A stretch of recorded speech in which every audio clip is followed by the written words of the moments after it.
আমরা হচ্ছে পিক আপে করে গিয়েছিলাম, ওটাকে সবাই এমন ভাবে প্রেজেন্ট করতেছে যে আমরা বোট নিয়ে ওখানে গিয়েছি। আমরা গিয়েছি ওখানে ত্রাণ বিতরণ করতে, আমরা ওখানে কাউকে উদ্ধার করতে চাই না। তারপর হচ্ছে যেটা বেশি ফেস করতেছি আমরা, সেটা হচ্ছে আমরা মেয়েরা কেন অ্যাটেন্ড করেছি। আসলে হচ্ছে আমরা উদ্যোগটাই নিয়েছিলাম মেয়েরা।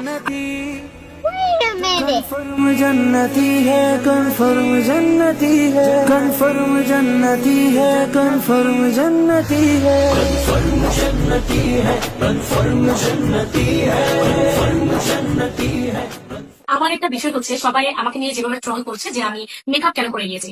আচ্ছা, এটা নিয়ে আমি বলবো যে আমরা কিন্তু ফটিকছড়ি যাওয়ার প্ল্যান করিনি। আমি আবার বলছি, আমরা কিন্তু ফটিকছড়ি যাওয়ার প্ল্যান করি না। আমাদের জাস্ট এমনি ছোটখাটো একটা কাজ করার ইচ্ছা ছিল যে আমরা গরিব অসহায় রাস্তার আশেপাশে যারা আছে তাদের মাঝে আমরা কি করবো, বিরিয়ানি বিতরণ করবো।